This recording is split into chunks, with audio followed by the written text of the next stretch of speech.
একটি দোয়া।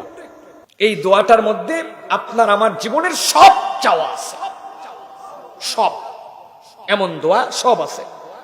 আপনি সিজদায় গেলেন, আপনি সিজদায় যাওয়ার পরে মনে করবেন যে আল্লাহ, আমি তো সেই মানুষ যাকে একমাত্র তুমি দাঁড় হয়ে থাকার মতো তৌফিক দান করেছ।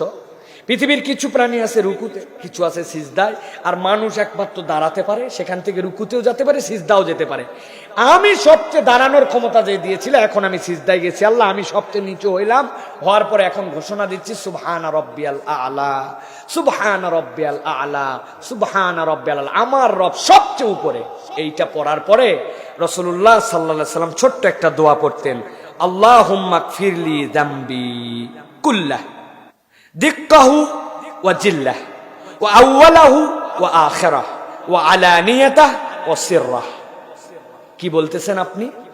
আল্লাহুম্মা গফিরলি যামবি কুল্লাহ, হে আল্লাহ, আমি না এখন মাটিতে মাথা লাগাই দিছি, আমি না বলছি তুমি সবচেয়ে বড়, এখন তোমার কাছে আমার একটা আবদার আছে আল্লাহ, আল্লাহুম্মা গফিরলি যামবি কুল্লাহ, তুমি আমার সব গুনাহ মাফ করে দাও। এরপরে বলতেছেন দিক্কা ওয়া জিল্লাহ। দিক্কা মানে কি? ছোট থেকে ছোট, মানে আমি গুনার মধ্যেই ধরছিলাম না, এরকম গুনাহ আমার আছে, কিন্তু আল্লাহ সব গুনাহ মাফ করবে, ছোট থেকে ছোট দিক্কা। এরপরে বলতেছেন জিল্লাহ, বড় থেকে বড় যত গুনাহ, আল্লাহ আমার গুনাহ মাফ করো, ছোট থেকে ছোট ছোট সব, বড় থেকে বড় বড় সব। আউওয়ালাহু ওয়া আখিরা, একবারে প্রথমে যে গুনাহ করছি ওইটাও মাফ করো, একবারে শেষে যে গুনাহ করছি ওটাও মাফ করো। ওয়া আলানিয়াতাহু ওয়া সিররা, আল্লাহ কত গুনাহ তো প্রকাশ্যে করছি সেটাও মাফ করো, আর যেটা গোপনে করছি সেটাও মাফ করো।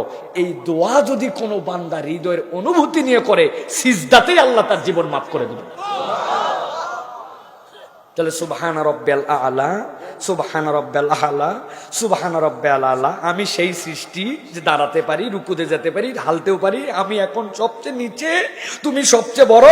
আল্লাহুম্মা গফিরলি যামবি কুল্লাহ দিক্কাহু ওয়া জিল্লাহ ওয়া আউওয়ালাহু ওয়া আখিরাহ ওয়া আলানিয়াতাহু ওয়া সিররাহ।